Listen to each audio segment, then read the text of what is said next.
Welcome to Fortune Forecasts, and I am Daisy Raisler.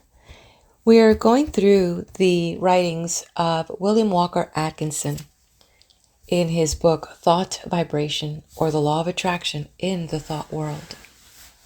He goes a little deeper in his way as explaining the thought world and the magnetic influence that we have with our thoughts. We're now heading into chapter 4, but let's go through real quick what chapter 3 was about. My takeaway was, again, I loved the idea where he talks about that we definitely must take that action upon ourselves. We must be self-thinkers. And what he did in his chapter 3, he talks, kind of separates it. I know that in some other authors, they talk about the higher mind and how we've got the God mind and then we've got us, or we have the subconscious mind and the conscious mind. Here, he plays with the words such as active, and he talks about the passive. He talks about the active effort as far as we actively engaging our vibration through thought to what we're seeking. Then he refers to the passive effort, where he moves that, in my interpretation, that is, in my opinion, was when we're in that passive effort, is we're turning it over to, quote unquote, the absolute, which I resonated my truth, that would be God, and that to trust that now in this passive field, in this passive effort, it's the faith that we put into things as it begins to gravitate towards us. So he refers to active and passive functions are just tools in the play of the law of attraction. Okay, so if you're ready, I am ready to move on to chapter 4. Mind building. Man can build up his mind and make it what he wills. In fact, we are mind building every hour of our lives, either consciously or unconsciously. The majority of us are doing the work unconsciously, but those who have seen a little below the surface of things have taken the matter in hand and have become conscious creators of their own mentality. They are no longer subject to the suggestions and influences of others, but have become masters of themselves. They assert the I and compel obedience from the subordinate mental faculties. The I is the sovereign of the mind, and what we call will is the instrument of the I. Of course, there is something back of this, and the universal will is higher than the will of the individual. But the latter is much closer touch with the universal will than is generally supposed, and when one conquers the lower self and asserts the I, he becomes in close touch with the universal will and partakes largely of its wonderful power.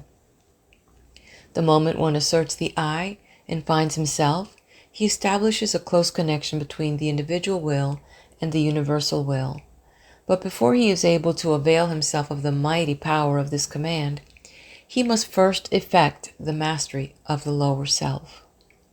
Think of the absurdity of man claiming to manifest powers when he is the slave of the lower parts of his mental being, which should be subordinate.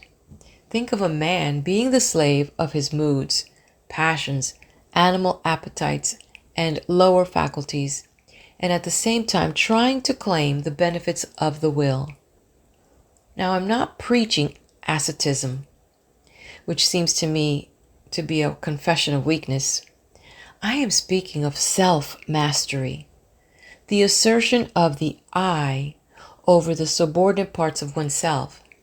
In the higher view of the subject, this I is the only real self, and the rest is the non-self. But our space does not permit the discussion of this point, and we will use the word self as meaning the entire man. Before a man can assert the I in its full strength, he must obtain the complete mastery of the subordinate parts of the self. All things are good when we learn to master them, but no thing is good when it masters us. Just as long as we allow the lower portions of the self to give us orders, we are slaves. It is only when the I mounts his throne and lifts the scepter that order is established and things assume their proper relation to each other. We are finding no fault with those who are swayed by their lower selves. They are in a lower grade of evolution and will work up in time. But we are calling the attention of those who are ready to the fact that the sovereign must assert his will and that the subjects must obey. Orders must be given and carried out. Rebellion must be put down and the rightful authority insisted upon. And the time to do it is now. You have been allowing your rebellious subjects to keep the king from his throne. You have been allowing the mental kingdom to be misgoverned by irresponsible faculties. You have been the slaves of appetite, unworthy thoughts, passion, and negativeness. The will has been set aside, and low desire has usurped the throne. It is time to reestablish order in the mental kingdom.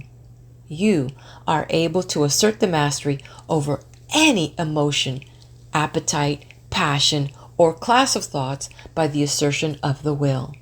You can order fear to go to the rear, jealousy to leave your presence, hate to depart from your sight, anger to hide itself, worry to cease troubling you, uncontrolled appetite and passion to bow in submission and become humble slaves instead of masters, all by the assertion of the I. You may surround yourself with the glorious company of courage, love, and self-control by the same means. You may put down the rebellion and secure peace and order in your mental kingdom if you will but utter the mandate and insist upon its execution. Before you march forth to empire, you must establish the proper internal conditions, must show your ability to govern your own kingdom. The first battle is the conquest of the lesser self by the real self. Affirmation: I am asserting the mastery of my real self. Repeat these words earnestly and positively during the day, at least once an hour, and particularly when you are confronted with conditions which tempt you to act on the lines of the lesser self, instead of following the course dictated by the real self. In the moment of doubt and hesitation, say these words earnestly, and your way will be made clear to you. Repeat them several times after you retire and settle yourself to sleep. But be sure to back up the words with the thought inspiring them, and do not merely repeat them parrot-like. Form the mental image of the real self, asserting its mastery over the lower planes of your mind. See the king on his throne.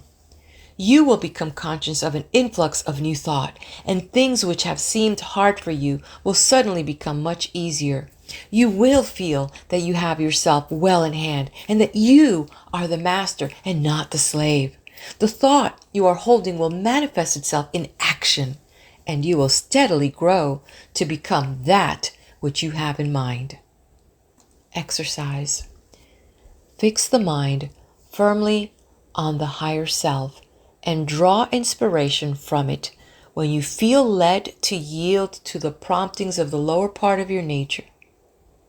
When you are tempted to burst into anger, assert the I, and your voice will drop. Anger is unworthy of the developed self. When you feel vexed and cross, remember what you are and rise above your feeling. When you feel fearful, remember that the real self fears nothing and assert courage. When you feel jealousy inciting, think of your higher nature and laugh. And so on. asserting the real self and not allowing the things on the lower plane of mentality to disturb you. They are unworthy of you and must be taught to keep their places. Do not allow these things to master you. They should be your subjects, not your masters. You must get away from this plane, and the only way to do so is to cut loose from these phases of thought which have been running things to suit themselves. You may have trouble at the start, but keep at it, and you will have that satisfaction which comes only from conquering the lower parts of our nature. You have been a slave long enough. Now is the time to free yourselves. If you will follow these exercises faithfully, you will be a different being by the end of the year and will look back with a pitying smile to your former condition. But it takes work. This is not child's play, but a task for earnest men and women. Will you make the effort? And this concludes Chapter 4. Ooh, what a request, what a question. I must say, I am ready to make the effort. Will you join me? Will you join me in this effort and assert and affirm, I am asserting the mastery of my real self? Stick with me. I think we're going to discover our real self. Don't be afraid. Let's turn the page to Chapter 5.